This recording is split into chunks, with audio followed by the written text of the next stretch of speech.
Welcome back to Whitt Acres. It's the end of March and we're going to take a stroll through the gardens. Oh, Pop, we got a nice beautiful day here, don't we? The pond is clearing up nicely after we did some cleaning out yesterday. I got the pressure washer out and we did some washing of the stones, especially around the waterfall, and it got cleaned up really nice. It's looking a lot better. The water level is really low here in the pond. It could use about 1,000 gallons to fill it up. And we're supposed to get a lot of rain over the next few days. So hopefully that'll be enough to fill it up. We put in this little succulent garden last year. And in the broken pot, we have a sempervivum. It's a nice red one that's coming back this year. I think it survived all winter long. Down below that, we have a greener one. And that one's coming back. Huh, Pop? But the other 3 succulents we had in there didn't make it through the frost. You fishing, Pup? Don't step on that lid. It's a trap door. We have had some cold nights recently, but the daffodils and the hyacinths are blooming right through it. Check out this beautiful group. Oh, the geyser. You trying to cool off, Pop? It's not that warm today. It's only a high of 60 today, which isn't warm enough for me. Unfortunately, my lupin here on the bank, which has been giving off beautiful bloom shows for the past few years, is not looking too strong. There is a tulip right behind it starting to put on a bud though. But I do want to do a little bit more cleaning up inside the pond here before I mulch the bank. Over here on the rose bed, we do have some roses coming back. I'm surprised not all of them died. I am going to be pulling these out and redoing this whole entire bed, but we have some blue jacket hyacinths blooming in here, smelling gorgeous right now. The hyacinths are definitely my favorite spring flower. There are a couple more hyacinths blooming over here underneath the 9-bark, but we have a bigger lupin over here. This is a volunteer that came up from the other lupin that was on the pond bank. It just grew up here on the edge of the sidewalk and I've been leaving it go, so hopefully we can still get a nice lupin bloom this year. One really neat thing about lupin leaves, they hold water droplets. So you can see one in here. There's one up here. And there's a cup in the back.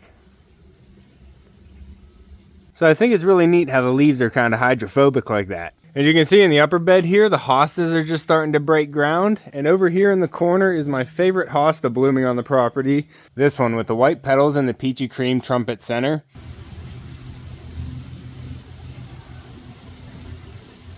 This is the only grouping I have of this variety, and I really want to get that to spread around the property and multiply. There's about 5 different kinds. A lot of them are like this one here, but we also have some different kinds like this one over here. This one has the white petals, but it has a very vibrant long trumpet center.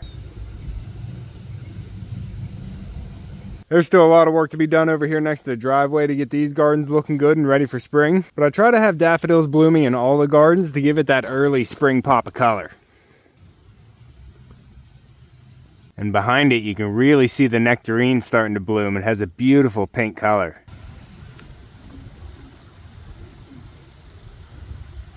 Sadly, we are supposed to get some frost here in the next coming days, so some of these flowers are going to get knocked out. I've had some materials dropped off here that I need to get organized so I can get access to the pergola garden and get that freshly mulched. But I've also been holding off on this garden because the chickens do make their way over here and they destroy any fresh mulch that I put down. I already had to come back here and freshen up the mulch by the hanger. We have a little bit done back here, and I did do the whole row going along the building. So I have a small lilac here on the corner, but this is mainly a row of 10 hostas going down the line, ending with a yucca and an iris. And from over here you can see the Cleveland pears blooming nicely.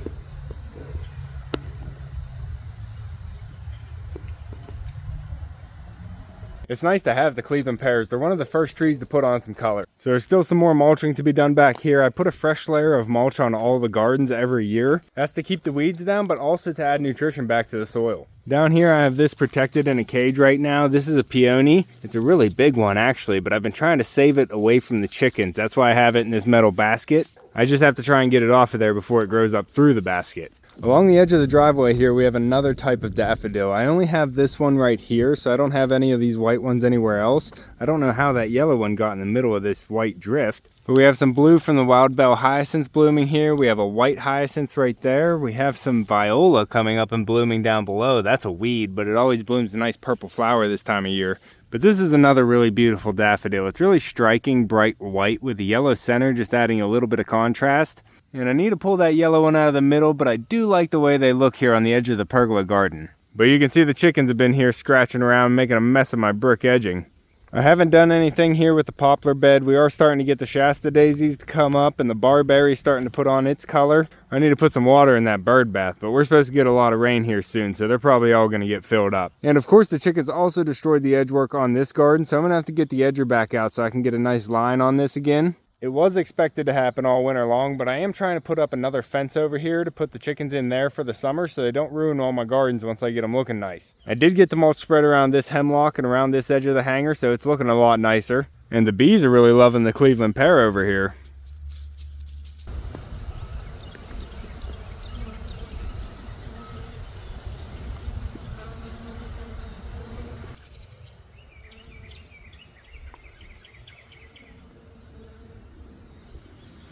I got a mockingbird somewhere behind me singing songs. And I'm really hoping the bees are doing some work over here on the nectarine tree as well. I've never gotten a nectarine off this tree yet, and I've gotten a lot of blooms on it. But we typically get a late season frost, and I think that's what typically knocks out all the fruit. But with all these blooms this year, hopefully we get something to hang on there.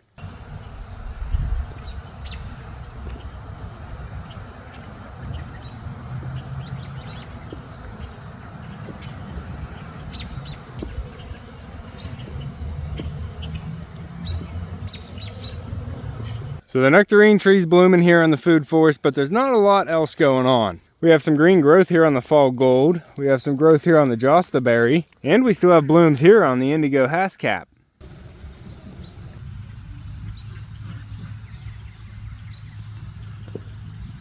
I don't see any bees on this one right now, which is kind of unfortunate. This is one of my favorite berries. I was hoping this one would get pollinated and I could throw a net on it and keep the other birds from getting at the berries, because I didn't get any of them last year. And like I said, this is a really good berry. It's comparable to a blueberry, but I think it's just a little bit better. What are you doing, pup?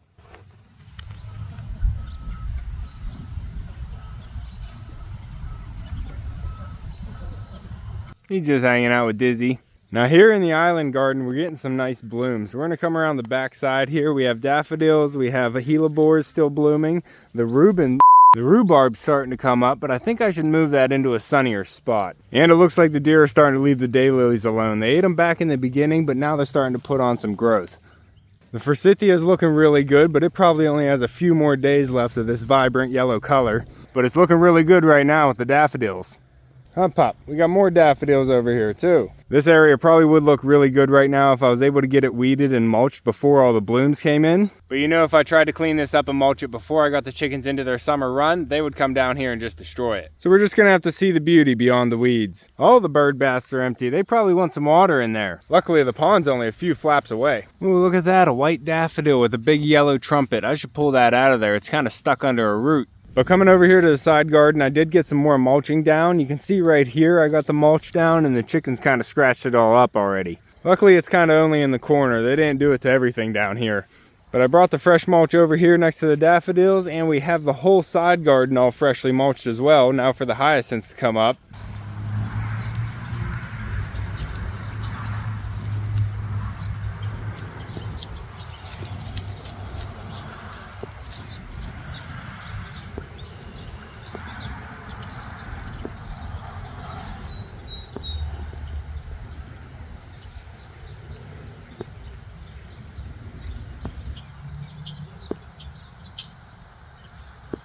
And not only the whole side garden got done, we even expanded it over here to the triangle.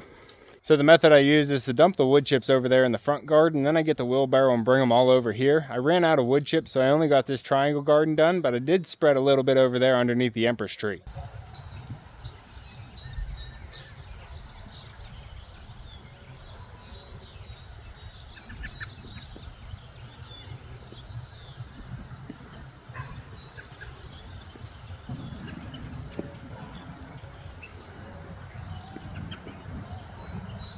So we're starting to feel like spring over here with the life coming up on the willow tree and the clean mulch down here in the side garden. We also have another Cleveland pear blooming right here.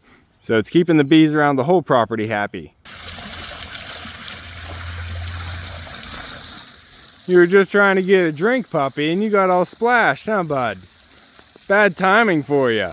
And coming down to the vegetable garden, we have another little splash of color from the daffodils. Oh, Pop, let me get that for you.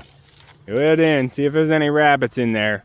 We have the fresh mulch down here in the vegetable garden, and I've been able to keep the chickens out of here for the most part. I think the pollinator ring is looking beautiful with the rock border around it now. No blooms coming up on these yet though. And I really haven't done much more down here in the vegetable garden since we left off on the videos. But we do have some blooms down here. I have some perennials that I always have come up just to have some extra flowers in the vegetable garden. We have the hyacinths blooming back here around all the irises and a peony breaking ground. Another daffodil here with the white petals and the long yellow trumpet center. I have daylilies down here, a hosta, irises, peonies, hyacinths, and even Asiatic lilies there in the back. Just a large assortment of perennials to try and keep color going all season long. And the centerpiece here is a Royal Empress tree. It's the fastest growing tree on earth, so hopefully we can get some good growth out of this again this year. And we also have a lot of work here on the squash mound coming up. How you doing, pup?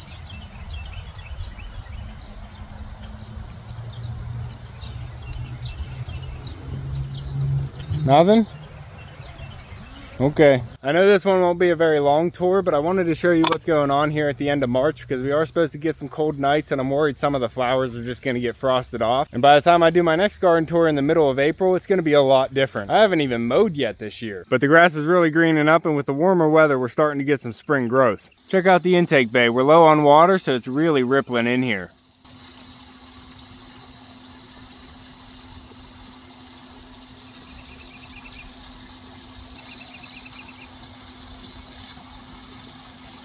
Hopefully we get all that rain that they're calling for. The ramp bed here is looking about the same, just about double the growth. And the pen stem in here in the corner is looking like it has some new growth on it. But that's pretty much the whole tour. Let me know what your favorite part of the gardens are right now. I do have some seed starts in the house. I didn't bring them out to the greenhouse, but I'm going to be moving into the greenhouse here soon. Oh, Pop, the weather's starting to warm up, isn't it? Yeah. And it's really a lot easier to take care of the seed starts when I have them in the greenhouse instead of inside the house with not a lot of space. But that's going to be all for this one. If you want to keep following along with everything here at Whitt Acres, make sure to subscribe down below. Hit that like button before you leave, and you can see me and Echo on the next one. Thanks for watching. Good boy.